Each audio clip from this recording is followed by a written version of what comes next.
Saya punya anak juga sama, saudara-saudara, bersyukur kita di Jakarta bisa sebulan sekali ikut konser. Ya saudara-saudara, dan pada waktu saya ngajak mereka ke gereja lainnya, begitu di gereja itu nyanyinya salah, pada ketawa semua mereka, saudara ya. Dan merasa aneh, karena udah biasakan dengan yang baik. Ya, kita bersyukur di GRII, anak-anak kita dari kecil dikasih musik yang baik. Ada gereja-gereja yang salah mengerti ya, dipikir dari kecil lagunya lain, remaja lagunya sendiri, lalu yang dewasa sendiri. Begitu remaja udah biasakan dengan lagu-lagu yang rendah, saudara-saudara ya, begitu mau lompat ke umum nggak bisa. Ya, gereja-gereja yang terlalu kompromi akhirnya larinya kemana? Larinya ke gereja karismatik. Yang salah siapa ya? Salah kita sendiri. Kita yang mempersiapkan mereka untuk pergi ke sana. Begitu ya. Nah, saya bersyukur ada di sini. Saya tadi lihat kalender, saya ke Bandung 30 Juli 2017. Ya, waktu itu saudara masih di Ruko ya. Masih di Mesir ya, sekarang udah di Kanaan begitu ya. Bersyukur ya, saya melihat progres yang luar biasa dari ruko kecil di sana, sekarang masih dipakai, mirip dengan di BSD. BSD juga kita ada tempat besar, rukonya tetap dipakai, ya sore tetap dipakai. Dan saya melihat Tuhan bekerja dengan luar biasa di sini ya. Kita berada di gereja untuk apa sih? Banyak orang ke gereja reform mau cari informasi, sekedar hanya mau cari informasi. Kalau saudara hanya sekedar mau cari informasi, lama-lama saudara bosan sendiri. Karena sekarang ini sumber informasi sangat banyak ya, khususnya dengan AI hari ini, saudara mau cari apapun ada, begitu ya. Mau cari khotbah apapun ada, tinggal ketik dan cari semua bisa. Lalu saudara, ada orang mengatakan, kalau gitu nggak usah ke gereja lagi. Gereja bukan sekedar tempat saudara dapat informasi. Alkitab mengatakan Tuhan memberikan rasul, memberikan nabi, penginjil, penggembala, pengajar. Untuk apa? Untuk beri kita informasi yang kita malas cari? Bukan. Tuhan memberikan itu untuk memperlengkapi. Kata ini catat ya, satu kata aja mengubah semua pola kita berpikir. Saya melihat banyak jemaat selalu berpikir ke gereja hanya untuk dilayani.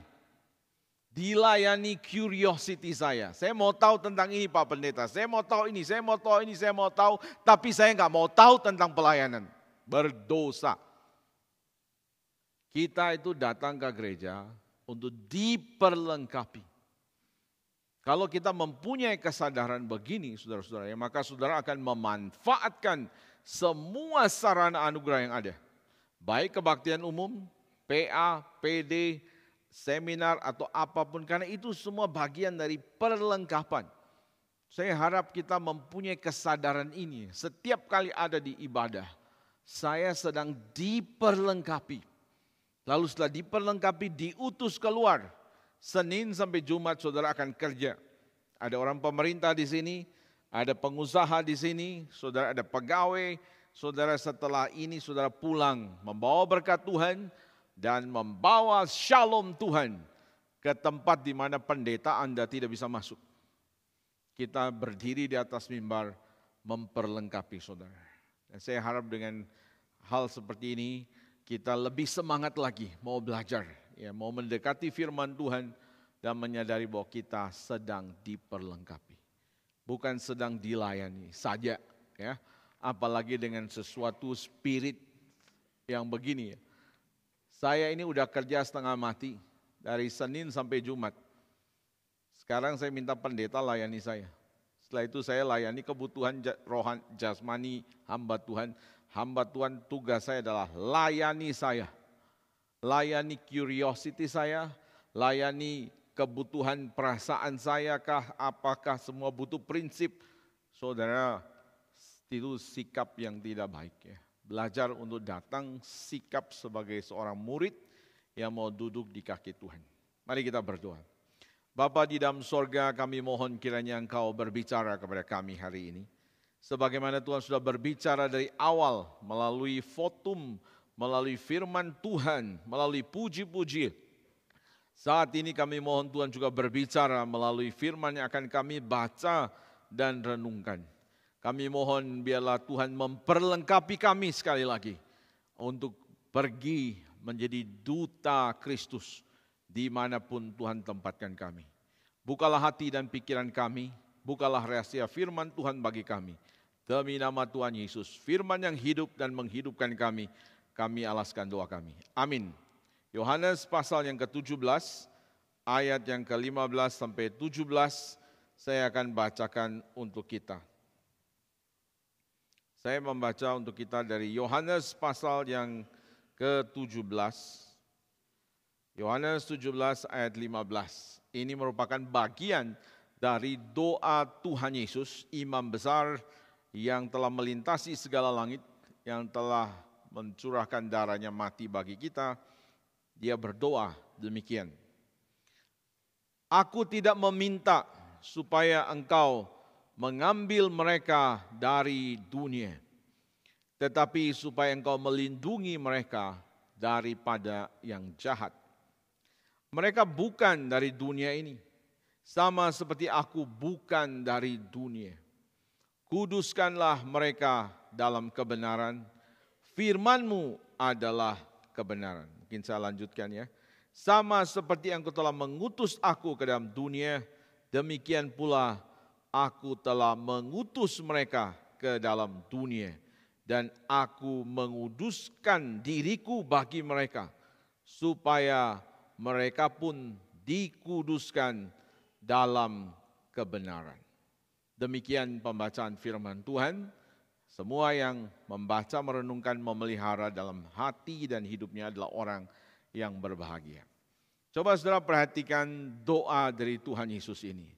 Aku tidak minta supaya engkau ambil mereka dari dunia, tetapi supaya engkau melindungi mereka daripada yang jahat. Saudara-saudara, kalau disuruh milih hari ini, saudara milih tinggal di dunia ini kah? Atau kabur aja dari dunia ini?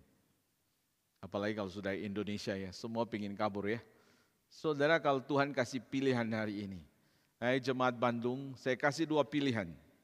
Mau tinggal di sini atau mau pergi bersama dengan aku.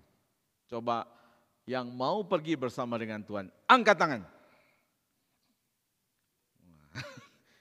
Puji Tuhan, gak mau. Yang mau tinggal di sini, gak mau ya. Yang lainnya mau apa? Saya gak tahu. Disuruh milih 2 saudara ya. Pergi bersama dengan Tuhan atau tetap di dunia ini. Paulus pernah mengucapkan kalimat ini. Aku didesak oleh 2 pihak. Di satu sisi aku pingin pergi dari dunia ini dan to be present with the Lord. To be absent from this world and to be present with the Lord. Begitu ya, aku ingin absen dari dunia ini dan kepada Tuhan, berada bersama dengan Tuhan. Tapi di sisi lain, lebih perlu bagiku untuk tetap tinggal bersama dengan kamu. Saudara, ini seorang rasul besar, ya, dia mengatakan lebih baik saya pergi bersama dengan Tuhan. Di sana tidak ada lagi air mata, tidak ada lagi duka cita, tidak lagi diserang, tidak disalah mengerti, tidak ada lagi duri di dalam daging. Lebih baik kan? Makanya saya tanya, saudara jujur, saya mau bersama dengan Tuhan. Tetapi lebih perlu, Paulus mengatakan, untuk berada di dalam dunia ini. Jadi sekarang saudara mau pilih yang mana? Ya jawab sendiri ya saudara-saudara ya. Tuhan di dalam bagian ini apakah kurang kasih begitu ya? Kalau Tuhan yang mengasihi mestinya kan jangan biarkan anak-anaknya ini yang sudah dipilih di dalam kekekalan. Yang sudah untuknya dia udah mati mencurahkan darah untuk saudara. Lalu membiarkan saudara seperti domba di tengah serigala. Tuhan yang mengasihi kok membiarkan kita di dunia ini. Saudara-saudara, sebelum saudara meragukan kasih Tuhan, menuduh Tuhan seperti itu, berhenti dulu dan mendengar apa yang Tuhan katakan di sini. Aku tidak berdoa, aku tidak meminta Bapa supaya engkau mengambil mereka dari dunia ini. Tapi aku meminta supaya engkau melindungi mereka. Secara implisит saya katakan berarti mereka tetap di dunia ini. Saudara-saudara, yang menjadi concern daripada Tuhan bukan sekedar kenyamanan kita. Kita lepas dari penderitaan begitu ya. Tapi yang concern dari Tuhan adalah apakah kita sudah mengerjakan kehendak Dia di dunia ini atau belum. Perkara ke surga itu kecil, saudara, gampang. Ya, tadi saya khotbah dari Ibrani, kita sudah pindah dari Gunung Sinai ke Gunung Sion. Sudah selesai, saudara. Melalui peristiwa di kayu salib, status kita sudah jelas semuanya. Saudara, tapi ada sesuatu yang lebih penting daripada itu. Tuhan waktu membebaskan orang Israel dari Mesir ya, kan bukan sekedar untuk bebas dari penderitaan. Bukankah Tuhan mengatakan kepada Musa, beritahu sama Firaun, let my people go. Biarkan umatku pergi supaya mereka bisa menyembah aku, saudara-saudara. Tujuannya adalah penyembahan, pelayanan kepada Tuhan. Termasuk di dalam pelayanan kepada Tuhan adalah pelayanan kepada dunia dan sesama. Tapi kita tahu bahwa ada obstacle-nya. Halangan untuk melayani Tuhan adalah dosa, setan, kedagingan. Dan itu semua diselesaikan oleh Kristus di kayu salib. Kita dibebaskan untuk bisa pelayanan. Orang Israel dipanggil oleh Tuhan. Abraham dipanggil untuk menjadi berkat bagi bangsa-bangsa. Begitu ya. Kalau mereka tetap di Mesir, bagaimana bisa jadi berkat bagi bangsa-bangsa? Abraham juga sama. Kalau dia tetap di tempat asalnya, kota asalnya, saudara Ur Kasdim, tak mungkin dia bisa menjadi berkat bagi bangsa yang lain. Harus keluar dari zona nyamannya untuk bisa menjadi berkat. Orang Israel harus keluar dari perbudakan ini. Tuhan mengeluarkan mereka. Main concern daripada Tuhan adalah supaya mereka bisa menggenapkan apa yang Tuhan mau, yaitu menjadi berkat bagi orang lain. Nah, saudara-saudara, dengan pemahaman yang basic ini, kita bisa mengerti sekali lagi ya, bahwa Tuhan itu lebih concern dengan kemuliaannya, lebih concern dengan kita melakukan kehendak Dia, daripada sekedar kita menikmati kenyamanan.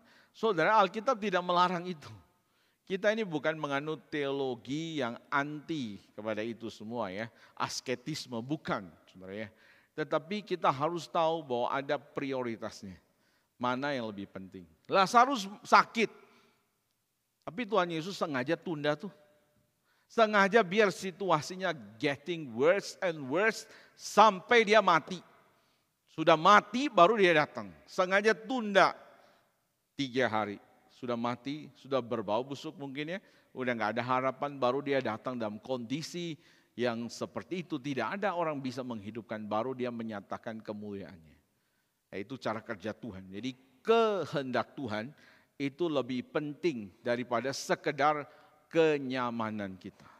Ini yang saudara harus pegang baik-baik. Dan jangan khawatir dengan kehendak Tuhan. Kadang-kadang orang curiga kalau kita ikut Tuhan ya, nanti kita disusahkan, dibuat menderita, terus menderita. Tuhan kita itu Bapa yang mengasihi kita. Dia tahu takarannya. Dia tahu kalau dia kasih duri, dia juga kasih anugerah. Tuhan itu bukan bodoh, saudara-saudara ya.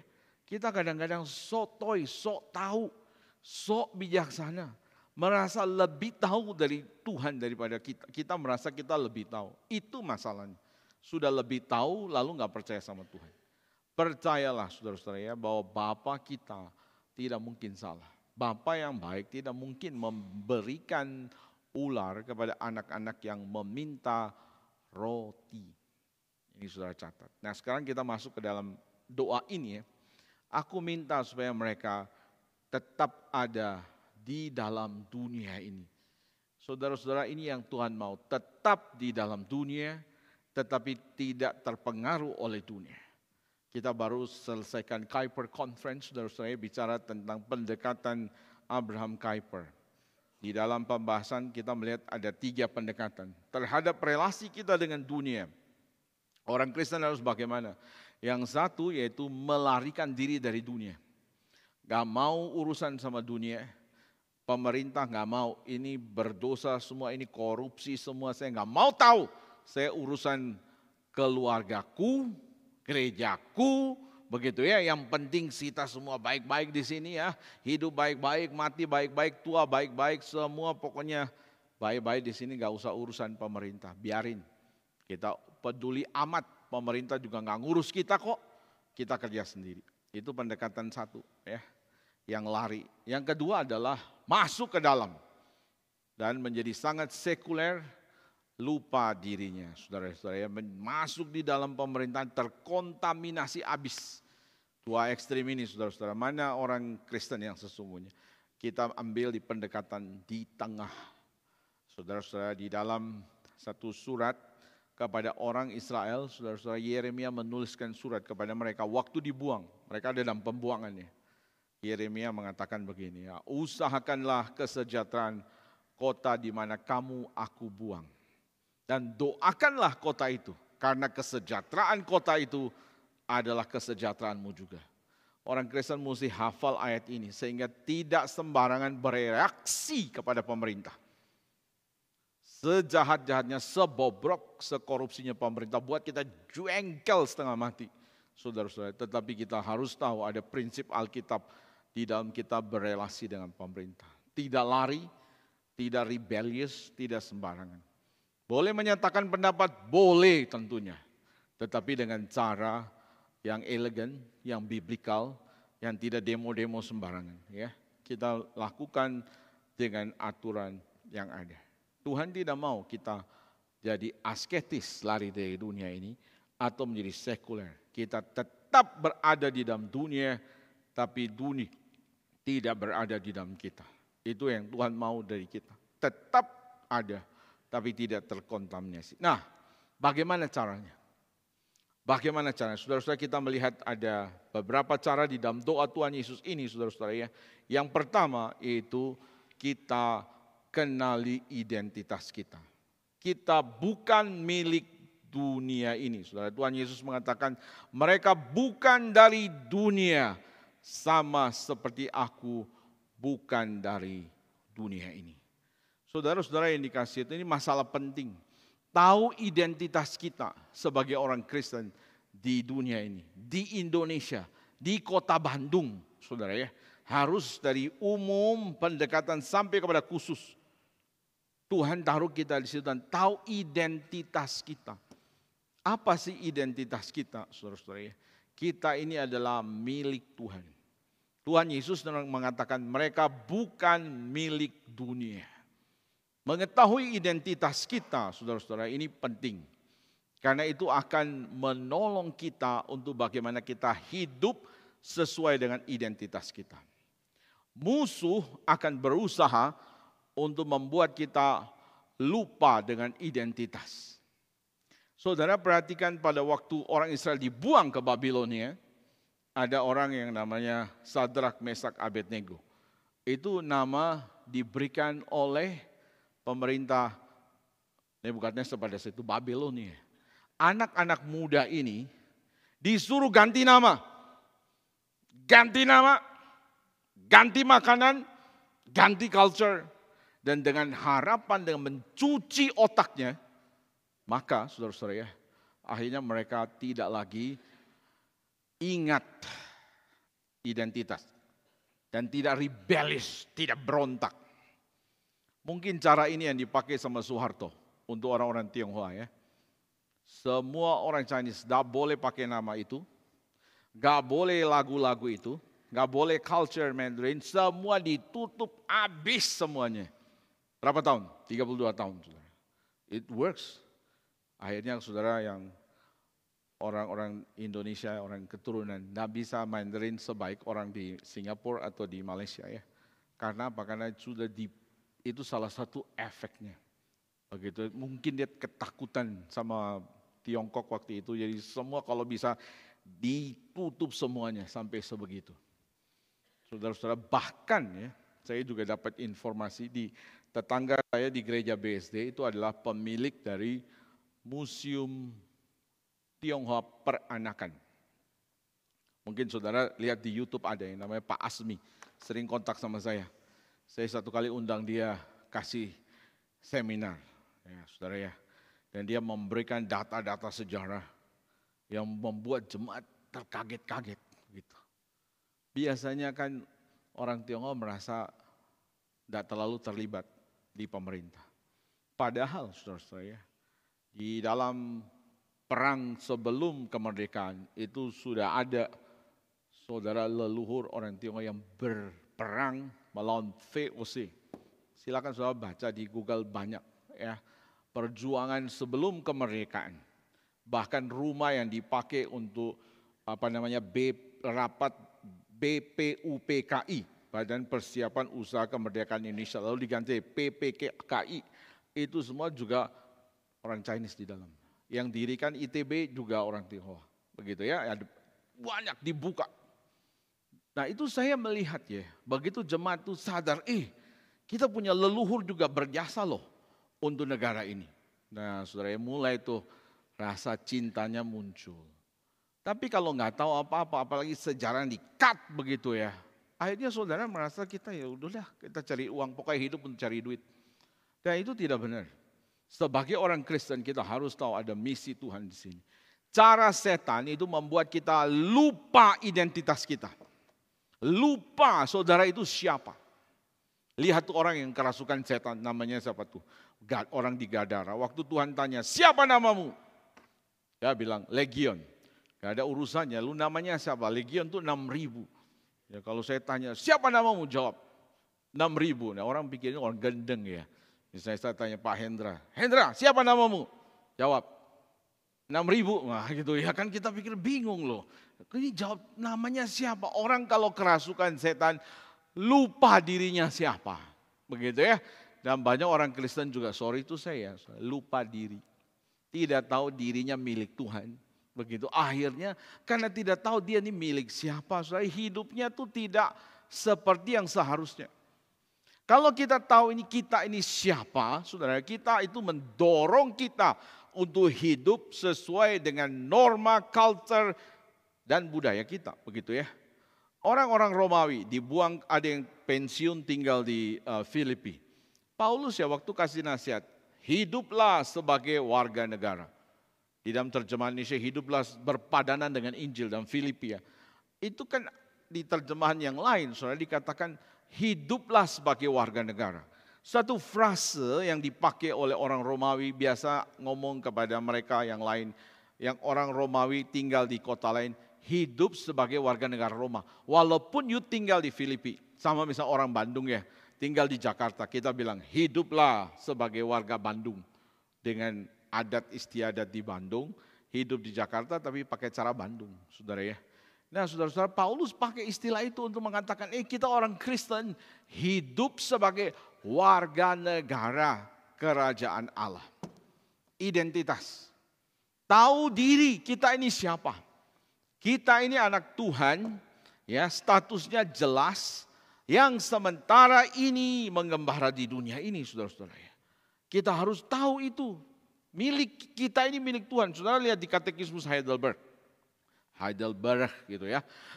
Pertanyaan 1, apakah yang menjadi penghiburan bagi kita pada saat kita hidup maupun mati?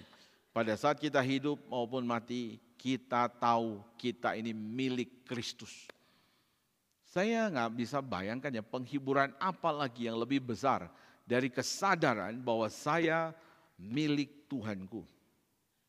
Dan saya menjadi miliknya, dia mengklaim saya miliknya. Bukan asal klaim, tapi dia mengklaim karena dia berkorban bagiku. Dan dia berkata, you are mine. Aku telah membeli kamu bukan dengan emas atau perak. Bukan dengan barang yang fana, tapi dengan darahku sendiri. Darah anak domba yang mahal. Coba saudara, waktu Petrus kasih nasihat sama orang ya. Kepada orang Petrus tulis, hidup kudus. Kenapa kamu harus hidup kudus? Karena kamu telah dibeli dengan darah yang mahal, bukan dengan barang yang fana. Ada kaitannya, saudara-saudara. Ada kaitan antara identitas dan integritas. Kalau kita menuntut integritas tapi tidak tahu identitas, nggak kuat, saudara-saudara. Tapi begitu kita tahu saya ini anak Tuhan, saya hidup harus sesuai dengan norma kerajaan Allah. Saya warga kerajaan Allah. Saya harus tunjukkan keperbedaan, keunikan itu. Saudara, identitas menghibur. Di satu sisi menghibur, saudara ya. Saya ini milik Tuhan loh. Walaupun saya gak punya banyak hal seperti orang dunia punya. Tapi saya milik Tuhan, milik Raja di atas segala raja. Saya dimiliki oleh pencipta langit dan bumi. Tidak perlu minder. Saya suka kalimat Pak Tong. Saya kemanapun gak pernah minder. Karena langit dan bumi ini punya Bapakku. Betul saudara ya. Kita tidak sombong, tapi kita juga jangan minder. Saudara, ini langit dan bumi Tuhan punya. Maka ada lagunya kan. Inilah duniaku.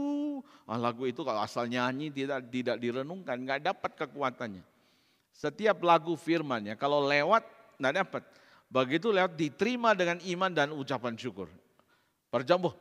Perjamuan kudus juga sama. Roti dan anggur harus diterima dengan iman ucapan syukur. Baru menjadi sesuatu yang berguna. Kalau cuma asal makan tidak ada iman, tidak ucapan syukur. Itu bukan saja tidak mendatangkan berkat, tapi mendatangkan kutukan. Saudara-saudara, kita harus menerima dengan iman dan ucapan syukur. Pada waktu kita tahu kita milik Dia, itu jaminan. Saudara ya, jaminan penghiburan, kekuatan, dan dorongan untuk hidup berintegritas. Kalau saya milik Tuhan, saya harus hidup seperti Dia. Punya pikiran dan perasaan Kristus. Coba saudara bayangkan, kalau Kristus di dalam berpikirnya sederhana. Kalau saudara dalam satu situasi, coba pikirkan kalau Tuhan dalam situasi ini, kira-kira Tuhan ambil tindakan apa? Apa yang dipikirkan, apa yang dilakukan? Sederhana bukan? Kita ini kalau jadi Kristen ya, cuma lihat apa yang Kristus lakukan. Kita bisa lakukan, dapat banyak bijaksana loh. Melalui membaca Injil saja. Membaca Injil story. Tapi kadang-kadang kita merasa Injil itu hanya untuk anak-anak sekolah minggu. Kita ini sudah advance, mau belajarnya teologi, Kuyper, Calvin, dan Luther dan sebagainya. Itu gak salah saudara-saudara, tapi jangan lupa basicnya. Saudara-saudara, basicnya itu firman Tuhan. Kadang-kadang kita takut ketinggalan. Patong ya di dalam Kuyper Prize mengucapkan kalimat yang menurut saya itu kerasnya luar biasa. Saya gak pernah kenal Abraham Kuyper.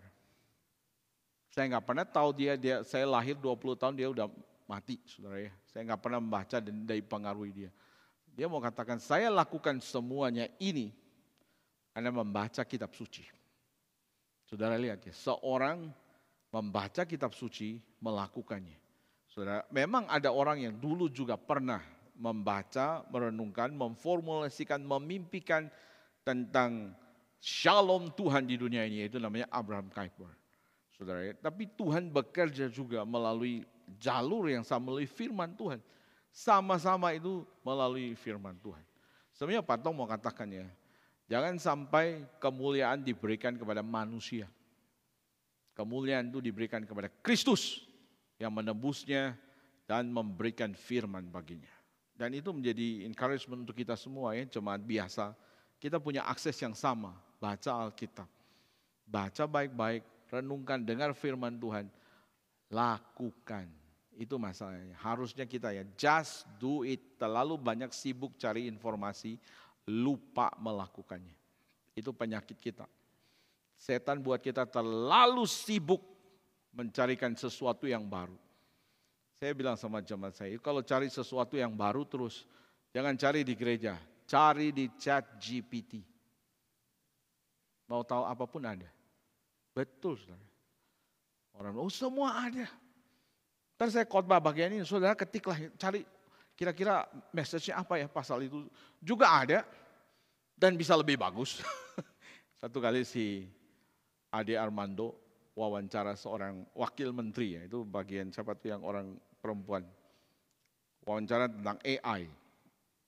Lalu dia bilang, saya bingung ya, ini kalau sudah ada ini bagaimana ya, kita nggak dipakai lagi. Saya juga coba tuh, ternyata yang ditulis sama AI lebih bagus daripada saya, padahal saya doktor begitu ya. Ini orang rendah hati loh. si Ade Armando, saya dokter, waktu saya kasih itemnya yang dibuat sama GPT lebih bagus daripada yang dia pikirkan. Nah ini kan tantangan saudara ya. Lalu apakah kita nggak dipakai lagi? Nggak perlu dosen, nggak perlu dokter, nggak perlu manusia, nggak perlu apa, nggak bisa.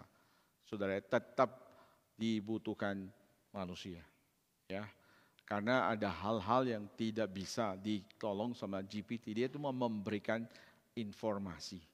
Tetapi masalah informasi sama persekutuan, intimasi, sentuhan itu nggak bisa. Dan itulah makanya ada gereja. Begitu ya, saya katakan kita bergereja, baik-baik bergereja. Ya, jangan sampai bergereja hanya untuk itu. Kalau saya pinjam Patong punya kalimat, dia bilang, yuk jangan merasa pintar ya. Perpustakaan lebih pintar daripada kamu.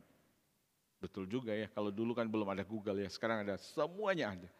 Tapi kita melihat bahwa bukan cuma informasi, tapi bagaimana kita melakukannya. Dan itu harus tahu identitas. Saya rasa informasi tentang diri kita cukup. Kita dicipta menurut peta dan teladan Tuhan. Betul ya? Kita jatuh ke dalam dosa, Yesus datang mati untuk kita membetulkan kembali gambar Allah yang rusak. Lalu sekarang kita diproses, sedang dipersiapkan untuk bertemu Tuhan di sorga nanti. Itulah diri kita. Kalau kita tahu diri tentang ini, kita tidak akan minder, juga tidak akan sombong.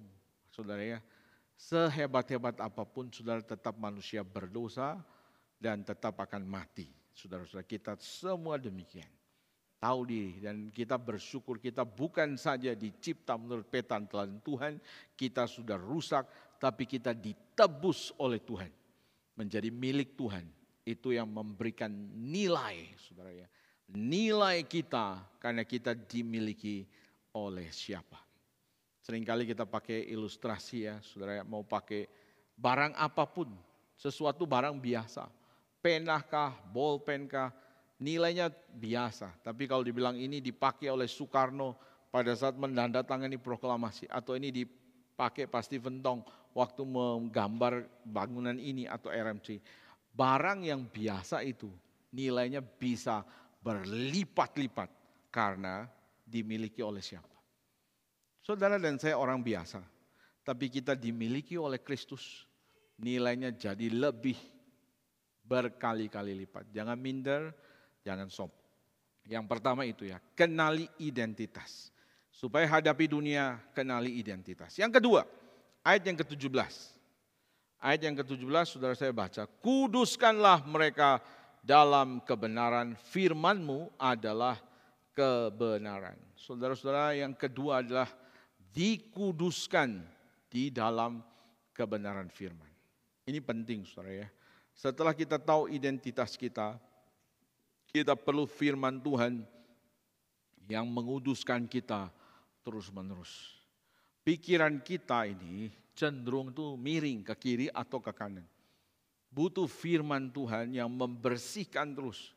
Coba saudara bayangkan kalau digambarkan ya, berapa banyak sampah yang masuk ke dalam pikiran dan hati kita setiap hari. Melalui akses internet kah, relasi dengan orang, segala macam isme masuk ke dalam otak kita, betul ya. Dan itu mempengaruhi, kadang-kadang sampai membuat kita tuh blur. Lihat hidup tuh mau kemana sih, nggak tahu. Saudara ya. Melihat orang jadi orang yang cantik jadi jelek begitu ya. Jadi nggak jelas semuanya. Itu semua karena kotoran di dalam dunia ini.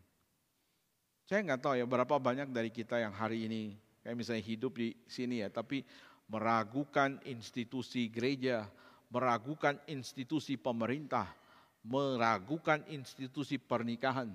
Karena semuanya, waduh kalau dilihat ya di pemerintah ya begitu, di gereja juga begono, keluarga-keluarga juga, waduh kayak begini ya, saya nggak mau tahu deh urusan pemerintah, saya nggak mau tahu urusan gereja, saya juga nggak mau berkeluarga. Kalau bisa cari tunggu sampai dapat malaikat baru saya nikahi. Akhirnya sampai selibat sampai Yesus datang juga nggak kawin-kawin begitu ya. Ini kan banyak anak muda begitu. Saudara di dalam kondisi seperti ini banyak kotoran. Itu membuat kita ya nggak bisa efektif di dalam kerajaan Tuhan. Perlu firman. Firman yang membersihkan kita siang dan malam. Saudara, satu ayat yang saya suka itu di dalam Kisah Rasul 17. Mari kita membuka ya. Kisah 17 ayat yang ke-11. Tentang bagaimana firman Tuhan itu menolong kita. Yaitu Kisah 17 ayat 11. Orang-orang Yahudi di kota itu lebih baik hatinya daripada orang-orang Yahudi di Tesalonika karena mereka menerima firman itu dengan segala kerelaan hati dan setiap hari mereka menyelidiki kitab suci untuk mengetahui apakah semuanya itu benar demikian. Saudara lihat orang-orang Yahudi orang-orang di Berea ini hatinya lebih baik karena dengar firman. Jangan bosan dengar firman Tuhan. Walaupun diulang-ulang, jangan pernah bosan. Kita ini memang masyarakat suka pelupa, makanya perlu diulang-ulang. Gak apa-apa. Ya, ada orang yang gak suka tuh. Kalau khotbahnya itu aja ya, ulang-ulang. Kalau saudara ikut khotbahnya Andrew G ya, katanya patung 21 hari. Terus berkhotbah dari penciptaan sampai kedatangan Tuhan. Tetap message ayatnya bertobat. Bosan ya saudara. Tapi memang kita harus bertobat. Jangan pernah merasa pengulangan itu hal yang membosankan. Memang benar saudara ya, di dalam dunia barat mereka nggak suka yang namanya pengulangan. Saya waktu kuliah mengalami kesulitan. Saudara. Kita orang di Indonesia ya kan nggak biasa tulis. Begitu kuliah di Inggris susah setengah mati ya saudara. Karena mereka itu biasa ya, tidak mau kalau kasih paper. Pertama essay saya saudara dicoret-coret banyak sama dosennya. Diganti-ganti kata-katanya semua. Dalam hati ya, artinya sama aja. Tapi ya memang itu namanya bahasa. Ya, orang nggak mau kalau pengulangan itu membosankan. Tapi mereka kan sangat kaya dengan kata-kata ya. Kita di bahasa Indonesia terbatas. Ya. Nah saudara-saudara saya mau katakan ya bahwa yang namanya pengulangan di dalam Alkitab, budaya Timur, Ibrani itu pengulangan. Beritahu anakmu pada waktu berjalan, pada waktu duduk, pada waktu tidur. Kasih tahu dia firman Tuhan. Ulang. Gak apa-apa, ulang. Anak-anak sekarang ya diulangi. Ya oke. Oh sama anak saya juga bilang, papa pasti mau ngomong itu kan. Saya udah tahu tuh dia ngomong, iya papa mau ngomong itu. Ya mau ingatin.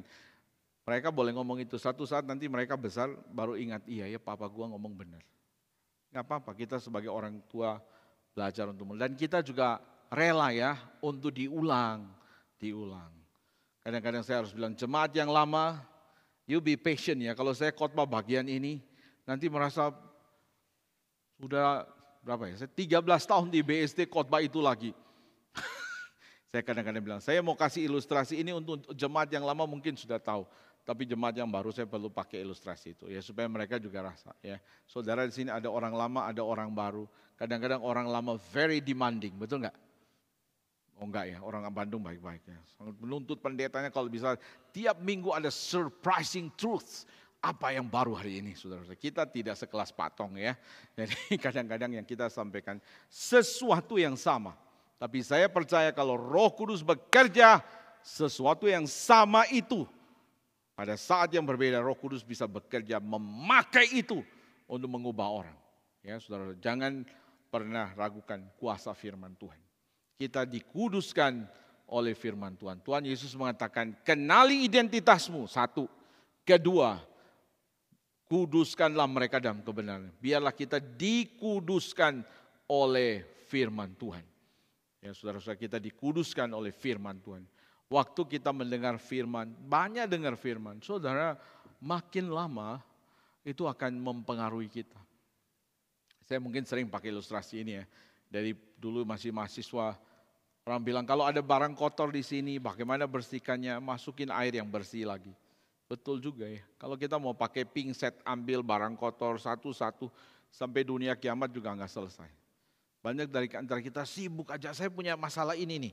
Saya pingin dosa ini diberesan, begitu ya. Lalu fokus dengan dosa itu terus. Pingin dosa ini segera. Padahal Tuhan maunya kita fokus di firman, ikut pelayanan, ikut persekutuan, itu lama-lama kita dikondisikan ya saudara-saudara ya. Ikut bersekutu lama-lama kita punya ego juga kikis sana kikis sini. Berapa tahun kemudian, jadi begini ya. Nah gitu saudara. Jangan pernah berpikir Tuhan bekerja hanya satu cara. Tuhan pakai persekutuan, Tuhan pakai konflik, Tuhan pakai firman. Semuanya itu untuk membentuk pola pikir kita. Apakah pikiran perasaan sudah sama dengan Tuhan atau belum? Nah saudara ya. Ketiga sekarang. Yang pertama, kuduskan mereka dalam kebenaran. By the way, kebenaran, kuduskan ini artinya apa ya? Seringkali kalau kita bilang kudus ya bicara tentang moral. Tidak membunuh, tidak merokok, tidak berzina dan lain sebagainya. Which is memang itu benar, itu bagian dari ekspresi kekudusan. Ya walaupun tidak mutlak ya, dalam pengertian ada orang-orang tertentu ya. Nanti kalau saudara ketemu orang yang di daerah dingin harus minum anggur atau minum wine. Ada juga orang kayak Spurgeon merokok, saudara bilang wah ini orang berdosa nih masuk neraka, membakar bait Allah dan sebagainya. Saya enggak mengatakan suruh saudara merokok, enggak ya. Tapi maksudnya hati-hati dengan legalis ya. Kekudusan itu pengertian pertama, itu artinya to set apart, dipisahkan dari dunia, diuntukkan bagi Tuhan.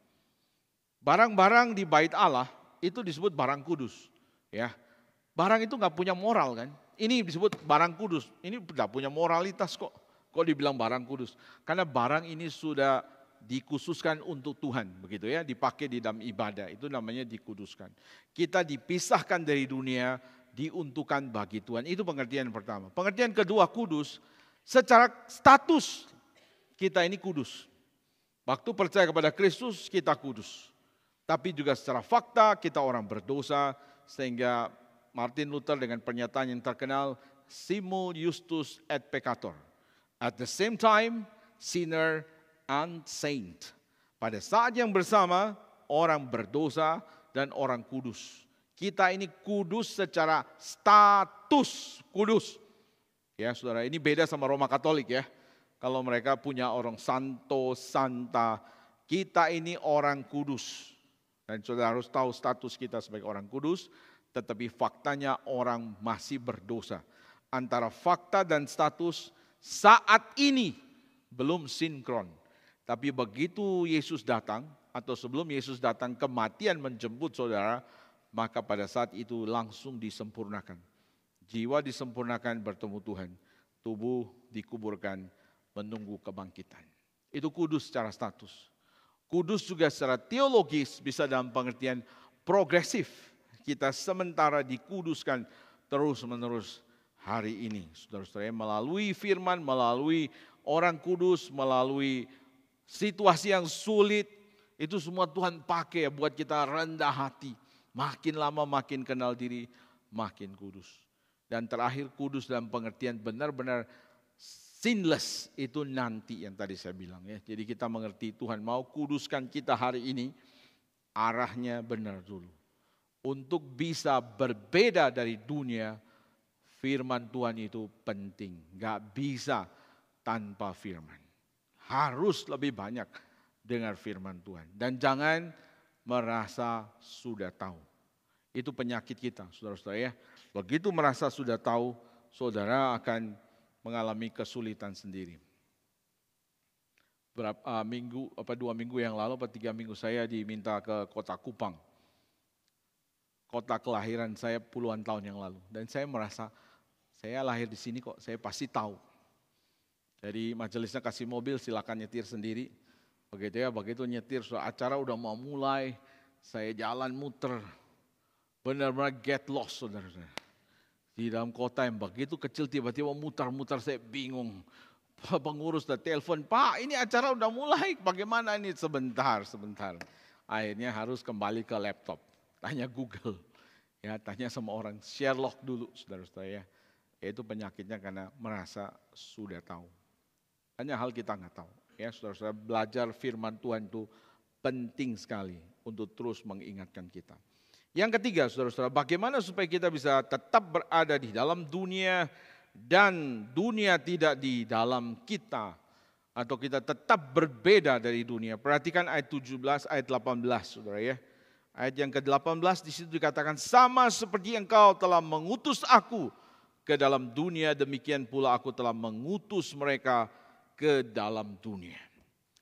Orang percaya harus punya sense of mission. Kita ada di dalam dunia ini sedang diutus Tuhan. Kita dimiliki Tuhan satu hal ya. Orang mau dimiliki Tuhan, tapi kita juga diutus Tuhan. Nah, ini konsep ini ya, harus dimiliki semua orang. Saya sebagai hamba Tuhan dan semua mahasiswa, kita dapat privilege begini. Karena pada waktu kita pelayanan, ada pengutusannya, betul ya. Diutus oleh Patong, oleh Sinode, diutus ke kota mana. Kita diutus, ada ritualnya. Tapi permisi tanya Pak Pendeta, bagaimana dengan saya sebagai seorang dokter, sebagai seorang pengusaha, pengacara atau apa? Kapan saya diutus? Saya waktu ikut Lawson Conference di Korea ya, tahun ini. Nah, satu poin yang ditekankan ya, bagaimana orang awam itu mesti dilibatkan. Dan ini satu hal yang menurut saya menarik ya, kita nggak lakukan di GRI ya. Yaitu mereka usulkan ada semacam pengutusan. Dan itu diadakan di gereja. Misalnya hari ini ya, saya undang semua dokter maju ke depan. Khusus hari ini kita doakan para dokter, you diutus menjadi saksi Tuhan di rumah sakit dimanapun kamu pergi. Nah itu membantu ya, secara outwardly membantu para dokter ini untuk merasa bahwa dia connected dengan gereja, dia connected dengan kerajaan Tuhan. Saya diutus. Kita nggak ada ritual itu, tapi setiap kali di firman saya selalu tegaskan seperti itu. Pengusaha juga sama, pengacara atau siapapun saudara harus punya ini. Kalau tidak ada perasaan diutus, saudara menjadi useless. Hidup itu jadi boring sekali, membosankan. Coba bayangkan kalau saudara tidak tahu, apalagi yang pensiun ya, maaf yang lansia. Ini satu persatuan lansia ini juga harus diajar untuk jangan hanya orang tua itu nggak bisa apa-apa dilayani terus. Orang tua masih bisa melayani. Ada satu oma-oma 90-an tahun di gereja saya. Saudara-saudara dia dulu mantan suster. Kita buat mission trip ke Gunung Kidul. Dia pergi. Pokoknya dia guru renang juga ya. Saudara napasnya panjang tuh makanya susah mati. Saudara 90-an. Saudara ikut pompa, saya lihat dia ya 100 orang di Gunung Kidul, si oma-oma ini pakai yang zaman dulu punya kan suster zaman dulu nggak pakai elektrik tuh. Pompa tensi darah tuh, tensi tekanan darah. Habis itu pulang satu kali jatuh, lalu akhirnya kakinya bermasalah sakit berapa tahun begitu ya. Waktu COVID saudara-saudara, wah ini oma ya luar biasa kayak the queen di rumah ya. Jadi dia bisa perintahkan, saya mau ke gereja. Nah saudara, cilaka kan, anak-anak mantu semua kan sayang kan, aduh ini udah orang tua ada COVID ada gini, gak mau, ngotot saudara, dan gak ada yang bisa lawan. Orang ambulans ada lawan tuh ya. Lah akhirnya si oma ke gereja terus, udah ke gereja terus saudara-saudara, satu saat dia bilang, Pak Tito saya ini Holland Spreken juga orang Chinese, ya saya ini udah gak berguna. Saya bilang, oh enggak oma. Oma dalam COVID ini ke gereja aja itu sudah jadi khotbah bagi pemuda-pemudi yang takut sama COVID tuh. Ini oma tua nggak mau pakai masker lagi, mirip Patong kan. Udah tua nggak mau pakai masker, mau apa itu COVID? Dari datang terus tiap minggu datang ke gereja. Saudara ya, orang tua tetap punya tempat untuk dipakai Tuhan. Kita jangan nina bobokan ya, orang tua ya udahlah, makin lama saudara membiarkan, lama-lama jadi karena sudah tua, laulek jadi linglung, pelupa, jadi segala macam. Jangan saudara, orang tua harus tetap bekerja, pelayanan, ikut.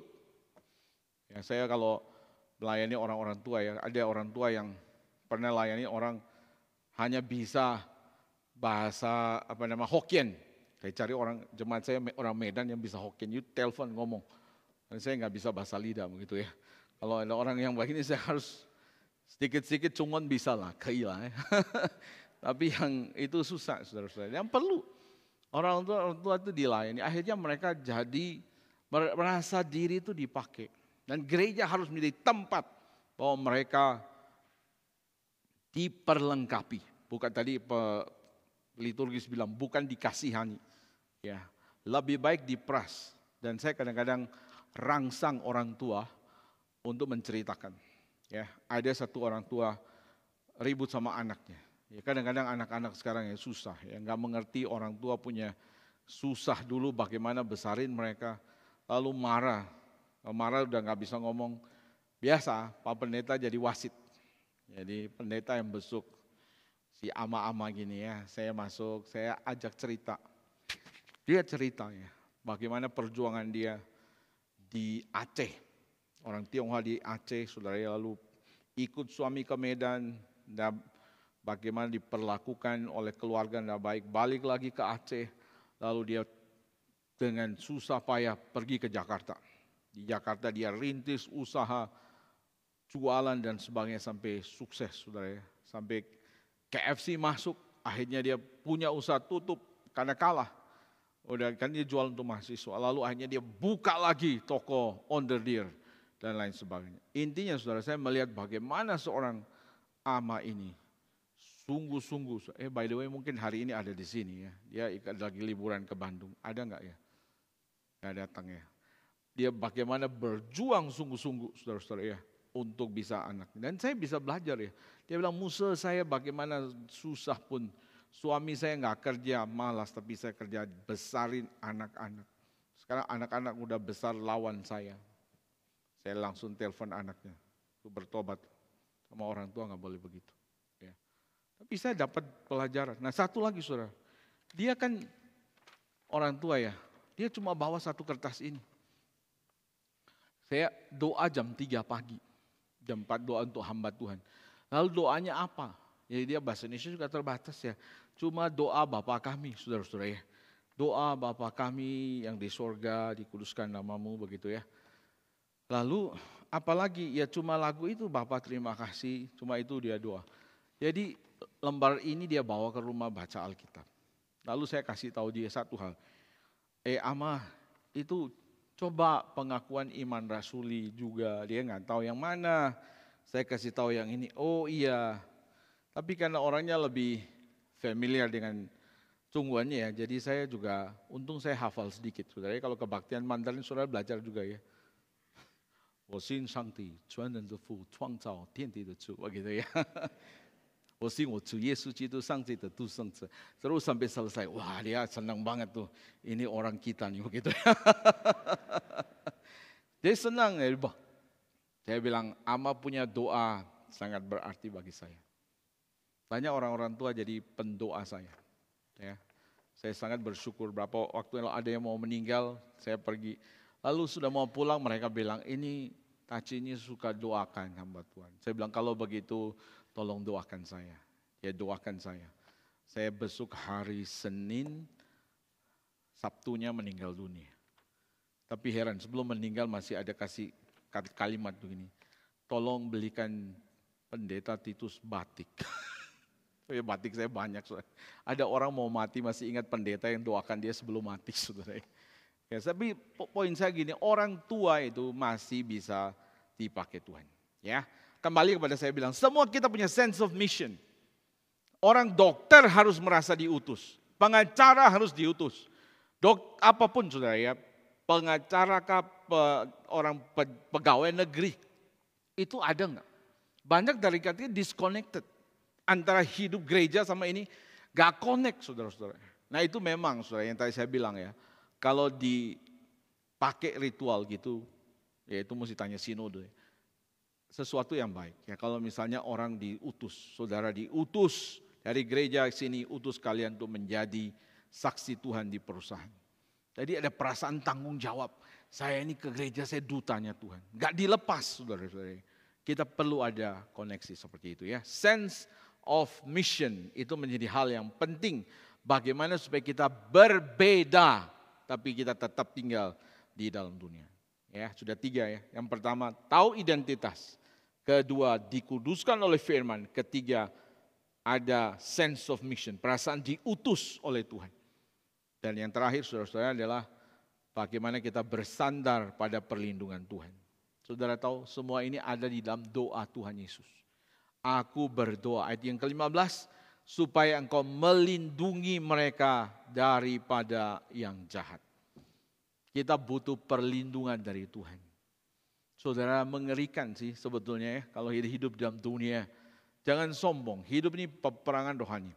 Adam dan Hawa aja yang sebelum jatuh dalam dosa digoda sama setan jatuh. Siapakah saudara, siapakah saya? Coba saudara name it, berapa pendeta besar yang jatuh? Ya, itu apologetika, Raffi Zacharias kah? Atau yang terakhir Steve Lawson ya. Waduh, itu pendeta yang pernah datang ke GRI. Khotbahnya saya suka, powerful, luar biasa. Tapi juga jatuh. Jangan menghakimi dulu, tanya pada diri. Saya sering doakan pendeta besar enggak? Pendeta besar itu tantangannya besar. Saudara punya gembala sidang, itu yang akan dicari sama setan dulu. Setan enggak mau cari orang kecil-kecil. Setan kalau bisa jatuhkan gembalanya. Kalau gembalanya jatuh, dombanya akan terseret. Makanya perlu banyak mendoakan. Tuhan Yesus mendoakan Petrus. Tuhan Yesus mengatakan, Simon, Simon, lihat, iblis telah menuntut untuk menampi kamu. Tapi aku telah berdoa untuk kamu, supaya imanmu jangan gugur. Saudara, saya tidak malu untuk mengatakan sebagai hamba Tuhan, saya juga butuh doa jemaat. Paulus mengatakan, doakan aku, supaya aku diberi keberanian, diberikan kata-kata yang tepat. Banyak hamba Tuhan jatuh karena jemaat tidak pernah doakan. Saudara anggap ini hamba Tuhan Superman? Tidak ada. Petrus saya menyangkal Tuhan. Murid-murid meninggalkan Tuhan. Kita juga lemah. Doakan baik-baik. Saudara-saudara, doakan. Sebagaimana hamba Tuhan mendoakan saudara. Saudara harus mendoakan hamba Tuhan. Tuhan Yesus mendoakan Petrus. Tuhan Yesus mendoakan murid-murid. Tuhan Yesus berdoa supaya Bapa melindungi kita dari yang jahat. Saudara, tidak sembarangan saudara. Kalau Tuhan Yesus mendoakan berarti Tuhan tahu bahwa kita ini domba di tengah serigala. Kita perlu ada perlindungan khusus dari Tuhan. Dan kita harus mengatakan hari ini kita ada detik ini di sini. Kalau bukan perlindungan Tuhan, udah habis kita. Setan itu seperti singa yang mengaum-ngaum mencari orang yang dapat ditelan. Lihatlah kisah Ayub menjadi satu contoh bagaimana setan berusaha untuk mengambil Ayub, tapi Tuhan memagari Ayub. Saudara, sampai satu titik Tuhan membuka pintu, baru setan boleh masuk. Kalau pintu tidak dibuka, tak boleh masuk. Tuhan begitu mengasihi kita. Tapi Tuhan mau membuat kita menjadi orang-orang yang bertumbuh. Sudah diperlengkapi, kasih pedang roh, firman Tuhan. Lawan setan dengan kekuatan dari Tuhan. Kalau untuk melawan iblis, saudara-saudara harus tahu bahwa ada kenal diri, kenal Tuhan, dan kenal musuhmu. Ya, di dalam bukunya Tao Te Ching orang Konghucu punya rumusannya. Kenal musuhmu, kenal diri. Baru bisa kalahkan. Berperang 1000 kali pun bisa menang. Tapi Alkitab mengatakan kenal diri, kenal Tuhan. Kenal diri, kenal musuh, kenal Tuhanmu. Baru saudara bisa menang. Kira-kira ini 4 hal yang saya ingin sampaikan. Karena waktu sudah hampir jam 12, saudara-saudara ya. Ingat, kita harus, Tuhan mau kita ada di dalam dunia, bukan karena Tuhan tidak mengasihi kita. Justru Tuhan mengasihi kita, Tuhan mau kita mengerjakan kehendaknya. Di dalam dunia tetapi berbeda. Bagaimana itu bisa tahu identitasmu, tahu firman Tuhan, tahu misi Tuhan, tahu kekuatan doa. Dan penghiburan bagi kita adalah Yesus Kristus sampai hari ini. Dia menjadi pendoa syafaat kita. Ada 2 pendoa syafaat. Roh Kudus dan Kristus. Menurut kitab Roma ya. Roh Kudus juga berdoa bagi kita. Yesus Kristus juga berdoa bagi kita. Hamba Tuhanmu mungkin kadang bisa melupakan Anda. Tapi Tuhan Yesus, Gembala Agung segala domba, tahu nama saudara satu persatu Dan tidak ada satupun yang dia tidak doakan. Mari kita bersyukur, kita berdoa. Hamba-Mu berbicara sampai di sini. Terima kasih Tuhan, Engkau menempatkan kami di dalam dunia. Bukan untuk menyiksa kami, bukan untuk mempermainkan kami, bukan untuk mempersulit hidup kami. Tapi Engkau menaruh kami di dalam dunia ini ya Tuhan. Untuk membawa terang Tuhan. Tolong Tuhan, supaya kami mengenal diri kami sebagaimana Tuhan mengenal kami. Tolong kami Tuhan, supaya kami mengerti, memahami firman dan dikuduskan oleh firman. Tolong kami untuk mengerti misi yang Tuhan berikan kepada kami.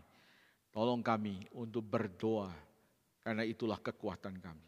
Kami mohon Tuhan beri semangat bagi kami, kekuatan api dari Tuhan untuk melanjutkan pelayanan kami di minggu Senin besok sampai selamanya, sampai Tuhan datang kembali. Dalam nama Tuhan Yesus kami berdoa. Amin. Mari kita berdiri bersama.